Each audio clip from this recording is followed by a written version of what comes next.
जिस दिन से घर से बाहर तेरा पांव चला गया, वाह यार, क्या अभी देखो तो सही, पांव तो जानने दो, अभी गया ही नहीं है, अभी तो वहीं का वहीं है।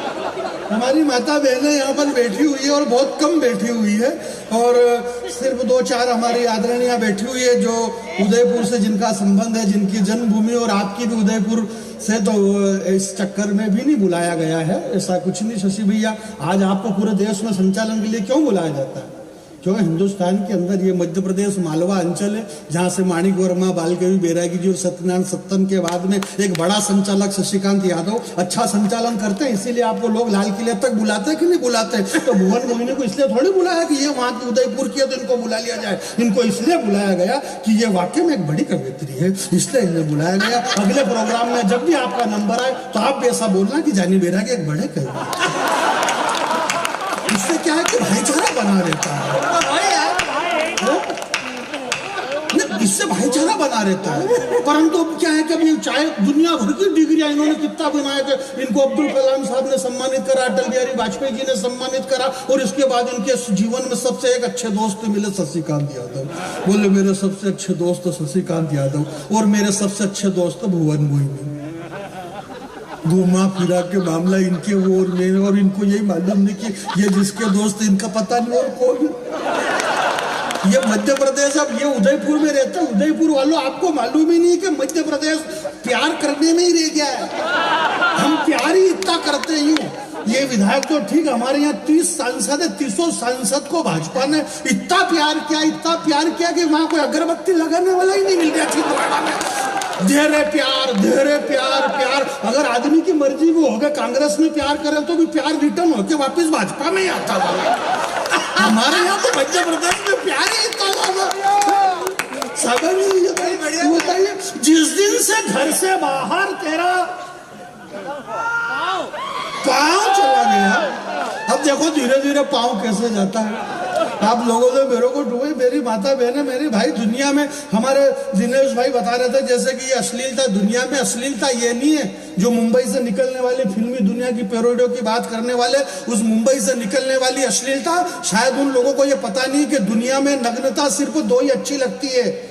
या तो नग्नता वो अच्छी लगे जब माँ की गोद में एक नन्हा बालक खेलता है, उस नन्हे बालक की नग्नता अच्छी लगती है, या फिर नग्नता वो अच्छी लगे जिसका तन कुंदन, मन कुंदन, तप तप कर तन बना होगा कुंदन। भला दुनिया में उससे ज्यादा सुंदर मूर्त क्या होगी? और जिसने वासना और विकारों का त्याग कर दिया, उस महावीर को वस्त्रों की जरूरत क्या होगी? या फिर वो नग्नता, जरा दोनों हाथ खड़ा करके ताली बजाइए, जल्दी से नीचे कर लो हाथ वापिस। मालूम पड़ा यहाँ से बाँह फट गए तो महावीर जी का क्या बिगड़े, नुकसान अपना ही हो रहा। बाँह फटने के बाद अंदर से दिखता भी बहुत गंदा था। ऐश्वर्या राय, युक्ता मुखी, लारा दत्ता और प्रियंका चोपड़ा, क्या गजब का बनाया मालिक ने तुम्हारा थोबड़ा।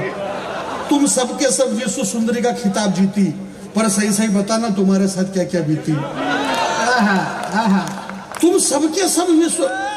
भैया एक नई कविता आप पहली बार सुनेंगे, और अगर इसके पहले भी आप लोगों ने सुन रखी है तो चेहरे के हाव भाव ऐसे बनाओ जैसे आप पहली बार सुन रहे हैं। हाव भाव से सबको जिंदा लेना। बीच में से कोई एक शशि भाई एक महत्वपूर्ण बात बता रहे हैं, और बात इतनी महत्वपूर्ण है कि बताने जैसी नहीं है, तो इसलिए मैं नहीं बताऊंगा आपके बीच में। मैं ये कह रहा था आपके बीच में कि जो हमारी बहनें, हमारी माता बहन है, हमारी बेटियां, जैसे हमारी आदरणीय डॉक्टर साहब ने बताया कि एक श्रद्धा के 35 टुकड़े हो गए। ये 35 टुकड़े क्यों हुए? 35 टुकड़े क्यों हुए? ये इसलिए हुए क्योंकि वो कर दिए, अगले आदमी ने कर दिए, इसलिए हो गए। और हमने अखबार में पढ़ा, टीवी में पढ़ा, दिन रात टीवी में देखा, बोले श्रद्धा के 35 टुकड़े, श्रद्धा के 35 टुकड़े। बोले 35 टुकड़े? बोले हाँ 35 टुकड़े। उसमें 35 टुकड़े कर दिए, इसलिए हो गए।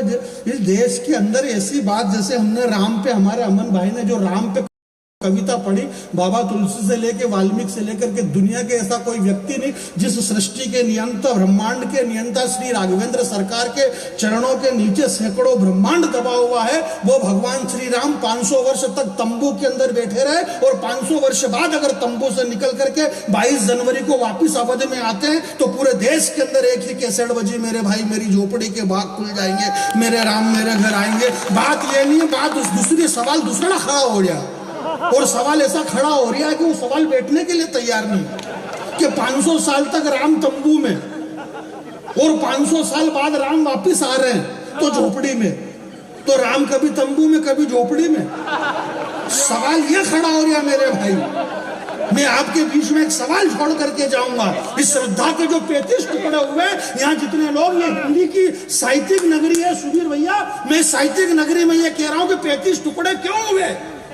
हजार टुकड़े हुए होंगे, हजार टुकड़े हुए होंगे जब एक मजबूर बाप के, तब जाके 35 टुकड़े हुए मोहतरमा आपके।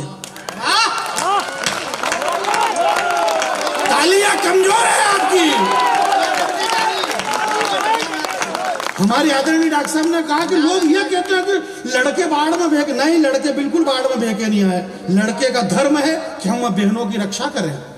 ये हमारी छोटी बहनें हैं, इस अंतरिक्ष को सीने को चीर करके भारत की ध्वजा को फहराने वाली यही भारत की बेटियां हैं। हम भारत की बेटियों की रक्षा करें, परंतु भारत की बेटियों से हमारा निवेदन है कि जिस दिन से घर से बाहर तेरा पांव चला गया, शायद पीछे तक मेरी आवाज जाए तो एक लाइन में कवि सम्मेलन को सत्यनारायण सत्संग तक पहुंचा देना कि जिस दिन से घर से बाहर तेरा पांव चला गया, उसी दिन से अपने दादाजी की मूंछ का ताव चला गया।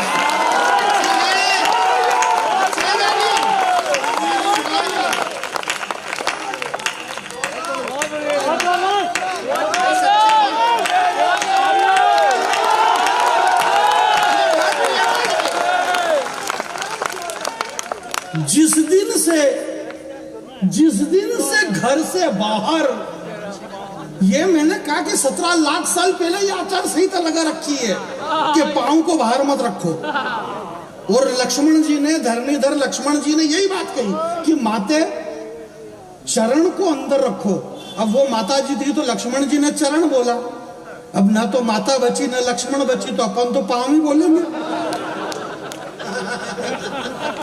अब आजकल पांव ही बचे हैं और ये पांव जाने इतने घाव दे रहे हैं, इतने घाव दे रहे हैं कि पता ही नहीं चल रहा। विधायक जी कहाँ है हमारे? मैं प्रणाम करना चाहता हूँ सुधीर भैया जी, बहुत प्यारे विधायक है, इतना सरल, इतना सुहृदय के विधायक जी मैंने तो पहली बार देखा। हालांकि राजनेताओं से मेरा तो ज्यादा काम पड़ता भी नहीं है, परंतु वाकई में आप लोगों का प्रेम और स्नेह, और आप उनको प्रेम इसलिए दे रहे क्योंकि वो प्रेम देने काबिल होंगे, इसलिए आप दे रहे उन्हें। मैं उन्हें प्रणाम करता हूँ कि इसी तरह से हमारी हिंदी के कवि सम्मेलनों को सतत कराते रहें। आप देश के बड़े किसी भी कवि को बुलाए न बुलाए, मेरे को जरूर बुलाते रहे। एक बात बता रहे आपके बीच में कि ऐश्वर्या राय, युक्ता मुखी, लारा दत्ता और प्रियंका चोपड़ा, क्या गजब का बजाया मालिक ने तुम्हारा थोबड़ा।